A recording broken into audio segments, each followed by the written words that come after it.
Halo, assalamualaikum warahmatullahi wabarakatuh. Bertemu kembali di Training Center Syauqi, yang kali ini akan membahas, beberapa orang sudah request ini juga. Ini adalah motor listrik induksi satu fasa dengan jenis shaded pole motor, yang sering kita ketemui di mana aja. Ada di kipas angin, paling sering ya kipas angin seperti ini. Ada juga yang nanti nempel di tembok.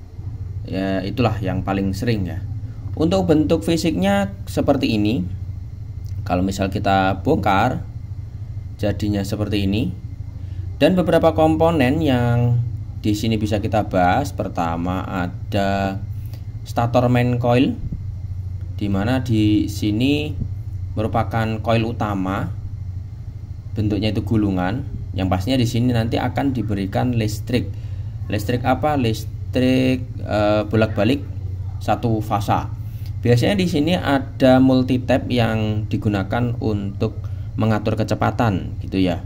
Yang mana kalau kita ukur impedansi atau mungkin resistansinya begitu, ketika speed paling lambat, di situ resistansi atau impedansinya paling tinggi. Untuk paling cepat kecepatannya, impedansinya paling besar.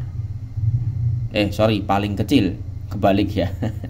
Oke, kemudian ketika arus mengalir melalui koil utama ini, ia menghasilkan medan magnet.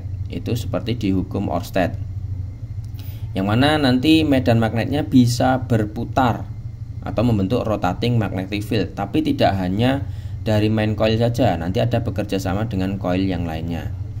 Kemudian di sini ada bushing atau ada yang nyebut juga bearing, yang merupakan komponen berfungsi mengurangi gesekan pada poros rotor saat berputar. Kemudian ada squirrel cage rotor atau rotor sangkar bajing.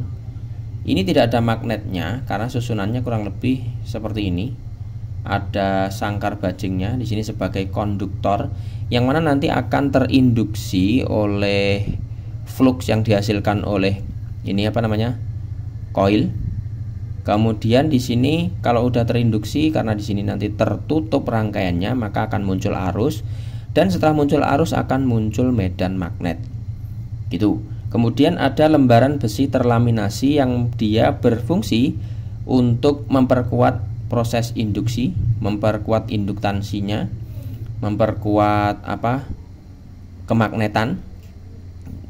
Tapi dia dibentuk laminasi lembaran supaya mengurangi yang namanya eddy current. Eddy current itu adalah gampangannya itu arus yang tidak kita gunakan gitu ya. Terus kemudian ada poros yang sebagai sumbu putar dari rotor itu sendiri, dan ada bagian tersendiri di sini yang nanti akan terhubung ke baling-baling. Kalau untuk kipas angin ya. Kalau untuk yang lain pastinya yang nanti kita gunakan putarannya. Itu. Terus kemudian ada stator core atau inti stator. Ini termasuk bagian utama saja. Selain berfungsi sebagai jalur flux atau induksi atau garis magnet, dia juga nanti difungsikan karena bentuknya seperti ini. Terus kemudian di sini ada shading coil atau shade pole di sini. Ini berfungsi untuk membantu proses terbentuknya rotating magnetic field. Nah, ini terutama yang shading coil ini. Kalau ini hanya jalur, tapi kalau shading coil nanti berfungsi untuk membantu proses rotating magnetic fieldnya. Karena kita tahu motor itu adalah sebenarnya ada dua magnet yang berinteraksi. Satu bagian berputar dan satu bagian yang lain akan ikut berputar. Kalau dua-duanya berhenti, maka ya berhenti. Gitu. Kemudian ini sama, bushing seperti di depan, posisinya di belakang saja. Kemudian ada untuk prinsip kerja, pertama kita ke bagian inti yang tidak menggunakan shading coil. Jadi masih polosan, lembaran besi terlaminasi saja. Interaksi antara kumparan utama dan intinya yang ini, kumparan utama ini dan intinya ini sama seperti transformer. Seolah-olah ini lilitan primer, ini adalah intinya. Kemudian Tegangan suplai diberikan pada kumparan utama adalah tegangan AC. Maka bentuk arusnya adalah sebagai berikut, bolak-balik. Setelah itu, karena sesuai dengan hukum Oersted, kumparan atau logam penghantar yang dilewati arus listrik akan muncul kemagnetan di sekitar logam tersebut. Ini juga sama, karena dia membentuk kumparan, pengaruh kemagnetannya akan meningkat. Kemudian magnet ini karena dia sudah ada jalur khusus, maka nanti akan kebanyakan jalurnya kurang lebih seperti ini ilustrasinya, mengalir di dalam inti seperti ini. Nah, yang ini nanti akan digunakan sebagai sarana untuk memutar rotornya. Nah, untuk saat ini masih belum dibahas sampai di situ. Kemudian kalau di tengah-tengahnya ada rotor sangkar bajing yang wujudnya seperti tadi, gitu ya. Kemudian di situ nanti karena ini adalah penghantar, rotornya ini adalah penghantar, dan di sekelilingnya ada magnet yang fluktuatif bolak-balik, maka di situ dia menerima besarnya kemagnetan itu berubah-ubah, polaritasnya juga berubah-ubah. Nah, sesuai dengan hukum Faraday 1, di mana di situ ada magnet yang berubah-ubah di sekitar logam atau penghantar, maka pada logam atau penghantar tadi muncul GGL atau tegangan listrik lah gampangnya. Dan karena di sini sangkar bajingnya adalah tertutup, tadi ada ujungnya itu tertutup ya. Ini untuk anggap saja ini penghantarnya, terus di ujung sana ketutup, ujung sini juga tertutup. Maka nanti akan muncul arus yang mengelilingi di dalam penghantar sangkar bajingnya ini. Nah, kalau sudah muncul arus, nah di sini ada perlambang arus plus sama titik. Itu kalau plus itu berarti meninggalkan kita, titik itu menuju kita. Nah, setelah itu akan muncul garis gaya magnet di sekitar rotor. Yang di situ uniknya adalah sesuai dengan hukum Lenz, arah kemagnetan pada kumparan atau penghantar yang terinduksi adalah berlawanan. Nah, contoh ini, arah magnetnya ini ketika yang menginduksi adalah ke atas, maka arah magnet dari kumparan rotor adalah ke bawah, jadi melawan. Gitu. Kita akan bahas hukum Lenz di lain video ya, yang nanti akan mempengaruhi proses kerja motor, kemudian proses kerja dari generator berbeban, dan lain sebagainya di lain video. Dan kalau digambarkan dengan garis vektor, kita anggap saja yang biru itu adalah kemagnetan yang dihasilkan oleh statornya ini atau inti, yang merah dihasilkan oleh rotor. Jadi dia itu panahnya saling berlawanan arah ya. Ketika birunya ke atas, merahnya ke bawah, begitupun sebaliknya. Maka di situ nanti karena dia saling berlawanan, tarik-menariklah itu antara stator dan rotornya. Namun karena bagian stator itu menghasilkan fluctuating magnetic force, ya cuma naik turun saja, bolak-balik itu, maka ya tidak ada putaran sampai rotornya ini kita sentil ke salah satu arah. Pernah menjumpai di Sanyo atau sebut merek lagi di motor pompa air, ketika kapasitornya rusak, di situ hanya bergetar, kemudian ketika kita sentil nanti baru berputar. Sebenarnya sama seperti itu. Nah, untuk motor yang tipenya seperti pompa air tadi, videonya sudah ada, silahkan kunjungi di link yang tersedia di deskripsi. Scene 1 sudah, sekarang scene 2 ketika, nah ini agak pelan-pelan ini, ketika intinya itu terpasang oleh yang namanya shading coil. Di sini ada, biasanya terpasangnya memang seperti ini ya, bukan di tengah-tengah, karena kalau di tengah-tengah nanti beda lagi prinsipnya, di sebelah sini atau di sebelah lawannya, jadi silang gitu ya. Nah, frame pertama ini ketika arus, kita tahu kalau tegangan itu kan grafiknya ini ya, naik turun. Arus nanti yang dihasilkan juga sama, naik turun. Terus kemudian fluxnya juga ikut naik turun seperti itu. Jadi anggap saja yang merah ini adalah untuk flux magnetnya. Jangan disamakan dengan flux yang warna biru ini ya. Ini cuma membedakan gelombang saja. Flux magnet ketika dia itu dari 0 menuju maksimal itu mengalami yang namanya perubahan. Jadi ketika arus mengalir dari 0 ke maksimal, ini juga fluxnya 0 ke maksimal, perubahannya itu paling banyak dari 0 ke maksimal.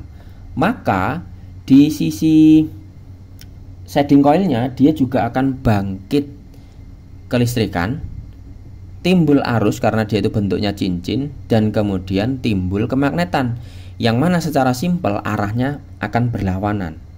Seperti itu. Kalau yang biru ini ke atas, yang terinduksi nanti ke bawah. Apa efeknya ketika terjadi perlawanan seperti ini? Maka nanti akan saling mengurangi yang namanya flux ungu ini, atau dari shading coil mengurangi flux yang warna biru yang paling dekat di sini. Jadinya seperti ini. Jadi yang tepi tadi itu dikurangi oleh flux dari shading coil. Kemudian untuk flux utamanya jadi berbelok. Jadi tidak lurus dari bawah ke atas ya, melainkan diagonal. Itu saat kondisi fluxnya itu dari 0 ke maksimal. Kemudian ketika area maksimal, di mana di sini perubahannya itu sangat minim sekali, maka proses induksi untuk shading coilnya jadi minim juga. Otomatis tegangan tidak ada atau minim, arusnya minim, magnetnya juga sangat minim. Maka saat ini fluxnya full dari bawah ke atas semua.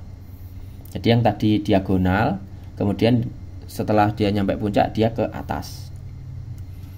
Step berikutnya, saat fluxnya itu turun dari maksimal positif ke 0, maka di situ perubahannya besar juga, yang menimbulkan fluktuasi induksi di shading coil termasuk besar juga. Namun kali ini arahnya berbeda, karena kalau tadi itu dari 0 ke positif itu arah panahnya ke bawah, sekarang dari positif ke 0 arahnya malah ke atas. Nah, nanti kita akan bahas hukum Lenz ya. Kemudian karena dia ini shading coil arahnya ke atas, kita lihat grafiknya itu dari 0 ke maksimal, sedangkan flux utamanya dari maksimal ke 0, maka nanti hasilnya untuk seperti ini. Untuk fluxnya jadi seperti ini.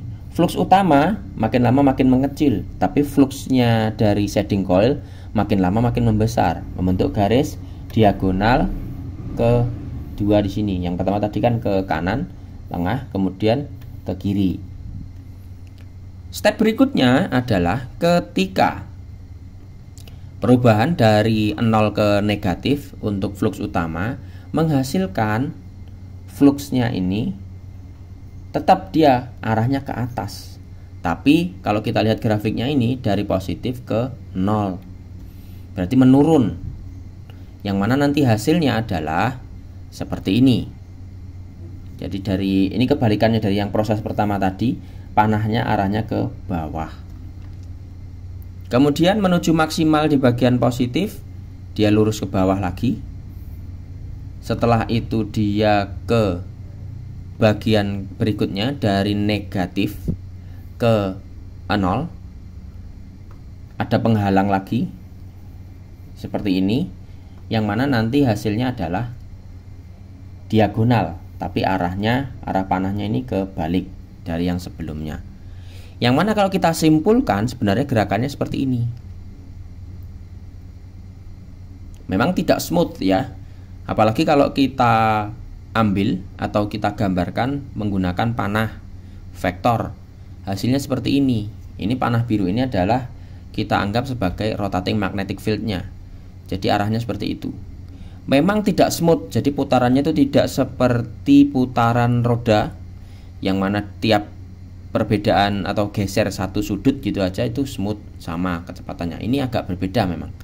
Informasinya memang seperti itu. Dan setiap garisnya ini, entah itu ke atas, ke bawah, terus kemudian diagonal, itu besarnya juga berbeda untuk fluxnya. Gitu.